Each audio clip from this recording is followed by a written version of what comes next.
और भाई लोग क्या हाल है। देखो, एक अच्छा ट्रांसफॉर्मेशन के लिए एक अच्छा वर्कआउट रूटीन होना बहुत इंपॉर्टेंट है। और जब बात आती है वर्कआउट रूटीन की तो बहुत सारे कन्फ्यूजन चल रहे होते हैं हमारे माइंड में। कई लोग कहते हैं मंडे चेस्ट लगा लो, कोई कहता है कि बाइसेप ट्राइसेप साथ में करो। बहुत सारे क्वेश्चंस चल रहे होते हैं, बहुत सारे कन्फ्यूजन चल रहे होते हैं। इस वीडियो को अगर तुमने एंड तक देख लिया, आई गारंटी कि सारा डाउट क्लियर हो जाएगा। क्योंकि सिर्फ मैं वर्कआउट रूटीन नहीं बताने वाला, उसके साथ साथ रीज़न भी बताऊंगा कि ऐसा रूटीन मैंने प्लान क्यों किया है। तो बात करते हैं वर्कआउट रूटीन की, कैसे प्लान करना चाहिए अपने वर्कआउट रूटीन को ताकि बेस्ट रिजल्ट आ सके, अच्छा मसल रिकवरी हो सके और अच्छा मसल ग्रोथ हो सके। एक अच्छे ट्रांसफॉर्मेशन के लिए ये सारी चीज़ें बेसिक और इम्पॉर्टेंट है। सो गाइज, मैं जो रिकमेंड करूँगा, देखो कॉन्फ्लिक्ट हो सकता है, सबका अपना अपना नज़रिया होता है। मेरे हिसाब से जो एक अच्छा वर्कआउट रूटीन है, जो मैं अपने लिए प्लान करता था ट्रांसफॉर्मेशन के टाइम पे, वही चीज़ें आपको बताऊँगा। तो मंडे जो अपन करेंगे ना, वो लेग्स को ट्रेन करेंगे। कई लोगों का फंडा क्या होता है, कई लोगों का माइंडसेट क्या होता है कि नहीं, लेग्स को हम सैटरडे ट्रेन करेंगे ताकि संडे ना टाइम मिल जाएगा रिकवरी के लिए, या पेन नहीं होगा संडे को, तो फिर हम वापस मंडे से अपना रूटीन शुरू करेंगे। बट देखो, एक बहुत इंपॉर्टेंट बात बताता हूँ आपको। जो सबसे बड़ा मसल पोर्शन है ना, मसल ग्रुप है पूरा, वो लेग्स है, जिसमें बहुत सारे अलग अलग पोर्शन है, जैसे क्वाड्स है, काफ है, जो भी है। तो जब आप एक बड़ा मसल पोर्शन को टारगेट करते हो ना, तो टेस्टोस्टेरोन का रिलीज, टेस्टोस्टेरोन का सिक्रीशन बॉडी में बढ़ता है। और अगर वीक के पहले दिन ही आप लेग्स को ट्रेन करते हो, दो फायदे हैं।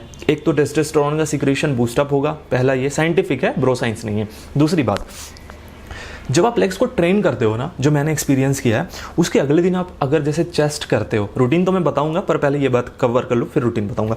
उसके बाद जब आप चेस्ट वाला वर्कआउट करते हो, बेंच लगाते हो, कुछ भी इंक्लाइन डिक्लाइन, आप देखोगे लेग्स अगर पम्प्ड अप है, ट्रेंड है अच्छे से, तो नीचे से ना एक प्रॉपर सपोर्ट मिलता है। और इसको आप इग्नोर मत करना।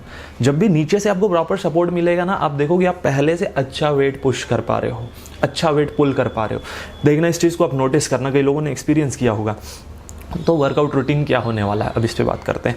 मंडे हम ट्रेन करने वाले हैं लेग्स को, ट्यूसडे हम ट्रेन करेंगे चेस्ट को, उसके बाद बैक वेंसडे को, थर्सडे को हम करेंगे शोल्डर। अब फिर से एक बहुत इंपॉर्टेंट पॉइंट है, फ्राइडे को हम आर्म्स ट्रेन करेंगे। आर्म्स में बाइसेप और ट्राइसेप दोनों कंबाइन रूटीन होगा। जैसे कैसे करना है अपने को कि एक बार हमने जैसे बाइसेप का कर लिया एक्सरसाइज, कर्ल्स कर लिए, तो अगला रोप पुल डाउन होगा, ठीक है। फिर हमने मान लो कंसंट्रेशन किया तो इधर ट्राइसेप किक बैक होगा। इस तरीके से प्लान करना है। पर ये किन के लिए है, ये सुनो। जो एक मैच्योरिटी को हिट कर चुके हैं, मैच्योरिटी मीन्स एज वाली मैच्योरिटी नहीं, मसल मैच्योरिटी। जैसे अगर मैं अपनी बात करूं तो आप देख सकते हो कि ये ट्राइसेप, ये मसल्स डिफाइंड है मेरा, ठीक है। मैं एकदम अच्छे से समझाता हूँ, ये डिफाइंड है, ये देखो ऊपर तक ये ट्राइसेप मसल डिफाइंड है और बाइसेप मसल डिफाइंड है। डिफाइंड मसल्स को जब हम कंबाइन ट्रेन करेंगे तो वो उस जो वर्कआउट का जो इम्पैक्ट पड़ना चाहिए वो उस पर अच्छे से पड़ेगा। बट कोई अगर बिगनर है जो 6 महीने से वर्कआउट कर रहा है और उसका जो आर्म्स का मसल वो अभी डेवलप नहीं हुआ, तो उसको मैं सजेस्ट करूंगा, सिर्फ उसके लिए है। 6 महीने से कम है किसी का, या मसल मैच्योरिटी नहीं है, डिफाइंड नहीं है, तो भाई तुम बाइसेप को अलग ट्रेन करो और ट्राइसेप को अलग ट्रेन करो। बाइसेप के 5 वर्कआउट लगाना, ट्राइसेप के 5 वर्कआउट, सेलेक्टिव वर्कआउट जो कि हर पोर्शन को टारगेट करे। कहने का मतलब क्या है वो मैं एग्जाम्पल के साथ बताता हूँ। कॉन्सेंट्रेशन भी कर लिया तुमने, फिर क्लोज रॉड भी कर लिया, क्लोज ग्रिप कर लिया, सेम वर्कआउट मशीन में, तो पांचों वर्कआउट अगर एक ही पोर्शन को टारगेट कर रहा है तो वेल डिफाइंड आर्म्स नहीं डेवलप कर पाओगे। एक जो प्रॉपर आर्म्स होता है ना, जो देख के लगता है कि हाँ भाई अच्छा कॉम्बिनेशन है बाइसेप और ट्राइसेप का, वो नहीं डेवलप कर पाओगे। तो वर्कआउट को ऐसा प्लान करना अपने वर्कआउट को। वैसे तो मैं वीडियोस में कवर कर ही दूंगा, मंडे से जैसे मैंने प्रॉमिस किया था वर्कआउट वीडियोस आनी शुरू हो जाएगी, मैं लेके आऊँगा।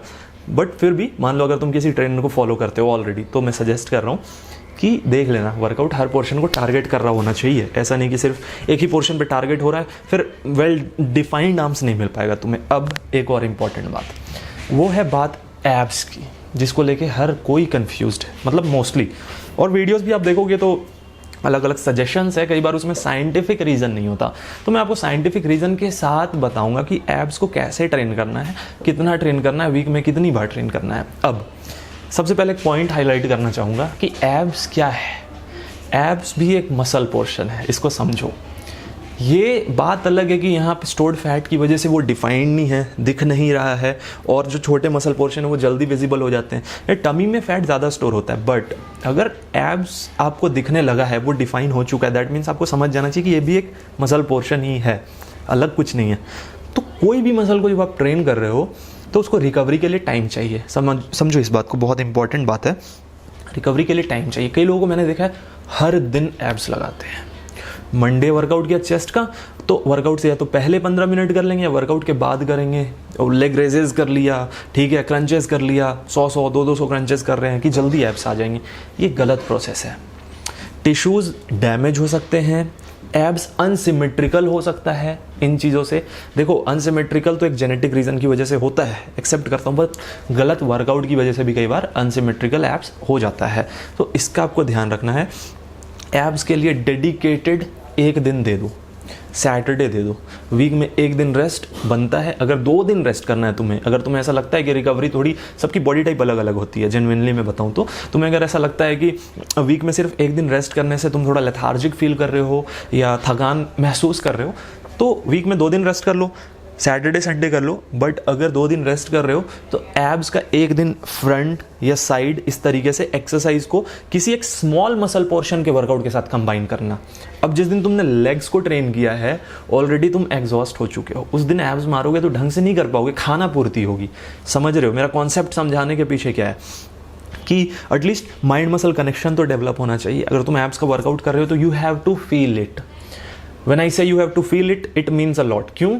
क्योंकि जब तक आप फील नहीं करोगे, आप खुद ही देखना उस लेवल का मोटिवेशन नहीं आएगा। चाहे मैं कितने भी वर्कआउट बता दूं, आपको माइंड मसल कनेक्शन डेवलप करना पड़ता है। ये सारे pre workouts nitric oxide booster करते क्या है? इनके जो इंग्रेडिएंट्स होते हैं कहीं ना कहीं माइंड मसल कनेक्शन को बूस्टअप करते हैं, जो आपको एक बहुत ही अच्छा वर्कआउट सेशन देता है। सिर्फ वो नहीं, उसके साथ बहुत सारी चीज़ें होती है, एनर्जी पम्प, बहुत सारी चीज़ें। बट ओवरऑल जो उसका कहीं ना कहीं टारगेट क्या होता है प्री वर्कआउट को, माइंड मसल कनेक्शन को डेवलप करना होता है जब आप थके हुए होते हैं। तो वर्कआउट को आप इस तरीके से प्लान करना जो मैंने बता दिया। इसके साथ आपको कार्डियो अगर करना है तो फिर से मैं कहूँगा जिस दिन आप सिर्फ बाइसेप लगा रहे हो, बाइसेप के साथ कंबाइन कर लो, कोई एक एब्डोमिनल पोर्शन का एक्सरसाइज कंबाइन कर लो, 2-3 वर्कआउट। बट बड़े मसल के साथ फिर इसको तुरंत ट्रेन मत करो। वीक में 2 बार से ज़्यादा एब्स को ट्रेन मत करो। ये मेरा पर्सनल एक्सपीरियंस है, सजेशन रहेगा आपको, क्योंकि फिर भाई दिक्कत होगी। साफ बात बता रहा हूँ, ये भी एक मसल ग्रुप है, मसल पोर्शन है। कभी लोगों की बात मत सुन लो कि भाई वीक में हर दिन एब्स लगा सकते हैं वर्कआउट के बाद। नहीं, उसको रिकवरी के लिए टाइम भी तो चाहिए, उसको न्यूट्रिशन चाहिए। एक अच्छा मसल डेवलपमेंट का यही प्रोसेस होता है, चाहे वो आर्म्स का मसल हो, चाहे एब्स हो, चाहे कोई भी मसल पोर्शन हो। तो इस चीज़ का ध्यान रखना अपने को। जब आप इस तरीके से वर्कआउट को एग्जीक्यूट करोगे फ्रॉम मंडे आप एक बार लेग्स लगा के देखना, मेरे बोलने पे आप खुद चेंज फील करोगे अपने वर्कआउट सेशन में। पूरे वीक एक अच्छा वर्कआउट ड्राइव होगा। और एक बात बताता हूँ, कई बार हम सैटरडे पे लेग्स को छोड़ते हैं या फ्राइडे पे, गलती से वो स्किप हो गया तो हम कभी वापस उसको मंडे नहीं करते, हम फिर से उसको छोड़ देते हैं सैटरडे पे। करते हो कि नहीं? तो इससे क्या हो रहा है, जिस मसल पोर्शन पे वर्कआउट चाहिए अपने को, उस पर तो वर्कआउट हो ही नहीं रहा, वो स्किप होता चला जा रहा है। फिर बाद में टेंडेंसी बन जाती है स्किप करने की। सो गाइस, इस चीज़ का ध्यान रखना। एक, बाइसेप ट्राइसेप को साथ में वर्कआउट करना है, नहीं करना है, और करना है तो किसको करना है ये मैंने बता दिया। दूसरा, एब्स का वर्कआउट कैसे करना है। बाकी तो नॉर्मल वर्कआउट रूटीन जैसे वीकली चलता है वैसा चलता रहेगा। So guys, that will be all.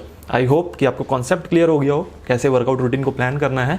Video पसंद आई हो तो लाइक ज़रूर करना, चैनल पर नहीं तो सब्सक्राइब ज़रूर करना, वीडियो को शेयर कर दो। और बहुत जल्द वर्कआउट वीडियोस आने वाली है आपके साथ, तो मिलके भाई ट्रांसफॉर्म करेंगे। बस that will be all. Thank you so much, keep supporting, bye.